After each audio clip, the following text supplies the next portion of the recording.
That's right, last night, the triumphant return of the product herself, Angel Reese, finally made her way back to the court.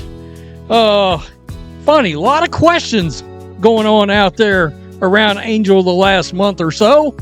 Like, what in the bleep is going on? Exactly, why aren't you playing in games?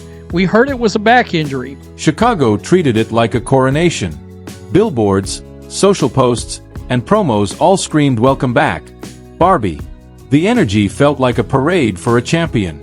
Then Angel Reese finally walked onto the floor. But instead of a storybook return, the night ended with Chicago's fifth straight loss, sinking them to 8-26 and pulling them further into playoff quicksand. And the clip that went viral? Not a bucket, not a highlight reel moment, but Reese getting rejected under the bright lights of prime time.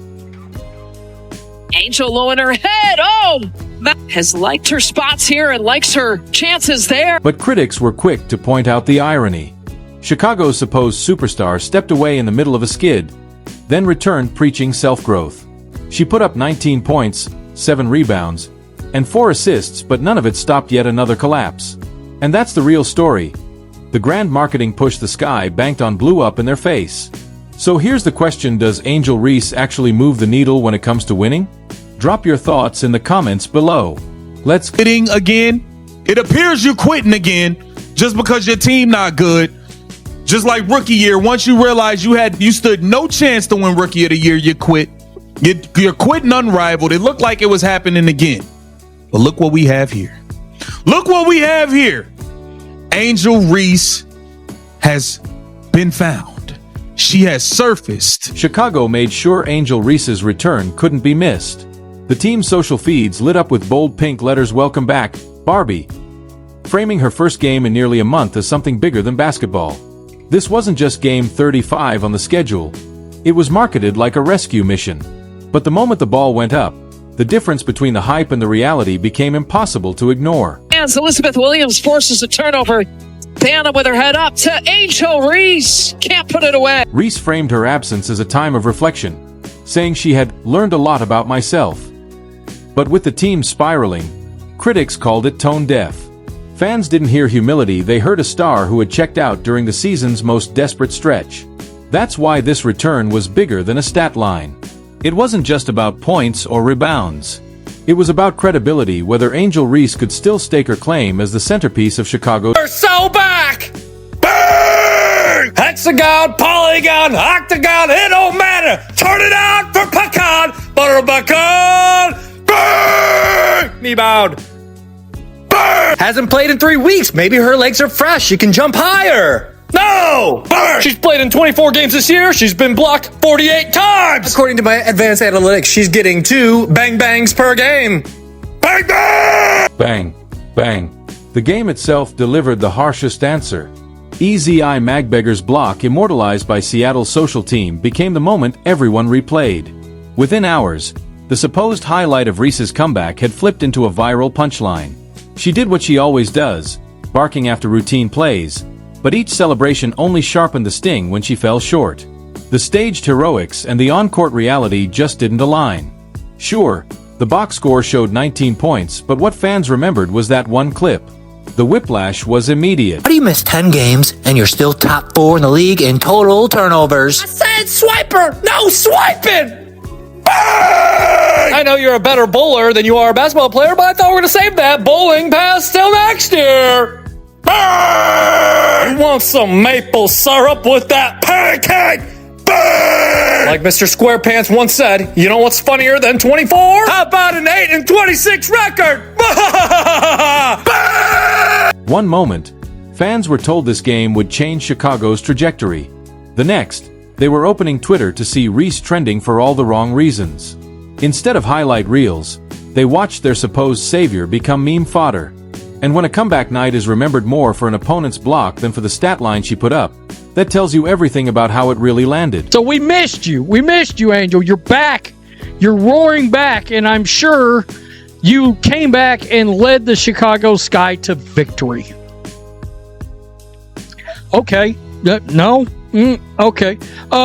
It's been a while, and I'm sure you came back to a sellout crowd that could not wait to see you or not. Chicago fell 94-88. Close enough to feel within reach, but still their fifth straight loss and another crack in already fragile playoff hopes. Whatever shine Reese's stat line carried disappeared under the weight of the scoreboard. The marketing had framed her return as the spark of a winner. The reality told a different story. Chicago hadn't just promoted Angel Reese, they'd built her up as the missing piece of a contender. And that's exactly where the unraveling begins. Only 6,724 fans showed up to the Wintrust Arena. Yeah, it holds about 9,500 fans, so we're talking roughly 3,000 fans away from being sold out, to see the return of Angel Reese and the defeat of the Chicago Sky against the Storm. Chicago's gamble on Angel Reese went far beyond drafting a promising rookie. They built their identity around her, branding her as the savior who could instantly redirect a sinking franchise. Every off-season move, every media soundbite, every promo reinforced the same message. This was Angel's team now. Bold on paper, sure, but in practice, the results have been anything but convincing. We need Angel Reese so we can win. Win?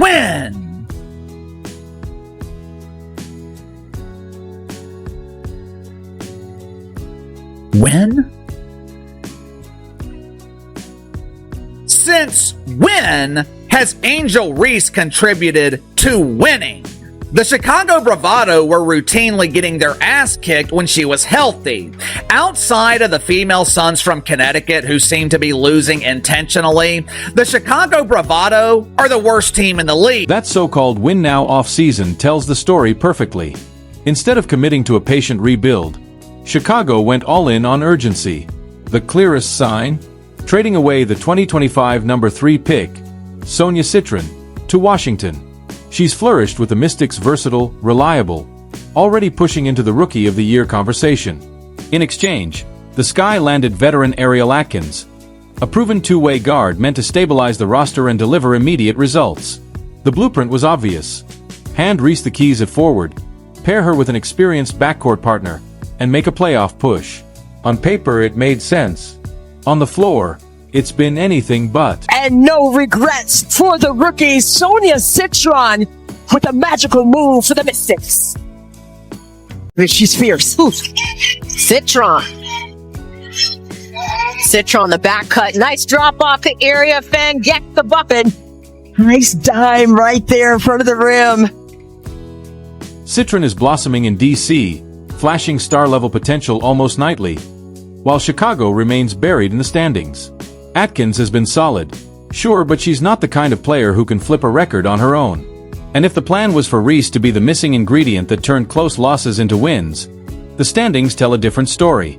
At 8-26, the Sky owned one of the worst records in the league, their playoff hopes dead long before the season ended. This is where the Reese the winner narrative starts to crack. Marketed as the embodiment of a championship mindset, she has yet to lead a WNBA team into the postseason. Critics circle that fact every time the storyline gets recycled. Hype without results. Oh, be fair, Reese has put up impressive individual numbers around 14 points and 12 rebounds a night. But the harsh truth is that Chicago hasn't translated her production into wins. When Angel Reese is on the court, the only thing you're winning is the number 1 pick in the draft. Ironically enough, if the Chicago Bravado get the number 1 pick in the draft this year, they don't even get to keep it. It belongs to the Minnesota Lynxers. So not only are you stuck with Angel Reese, you also don't have a draft pick so you can select a player that actually knows how to win. Chicago's play without her has only added fuel to the criticism. In stretches when Reese sat, the Sky sometimes looked sharper, more balanced, even more competitive. That doesn't mean she's solely responsible for dragging them down. The roster itself is a mess, but perception matters. And the perception is damning. Which brings us to the most uncomfortable question of all. When Reese disappeared for nearly a month in the middle of that collapse, what really happened? Facts was she had not finished any season. Her rookie year with the Sky, she tapped out. She did not finish with Unrivaled. She tapped out, didn't even show up to the playoff games.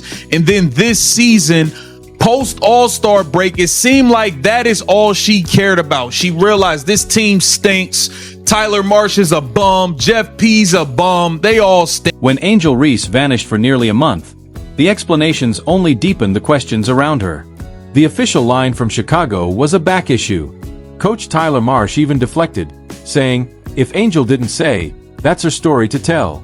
Reese herself described it as a chance to learn a lot about myself.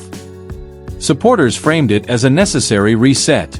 Critics, though, saw the timing as something far more suspicious. He said, "I'm so happy to be back playing the game that I love." All right. So here we go, right here.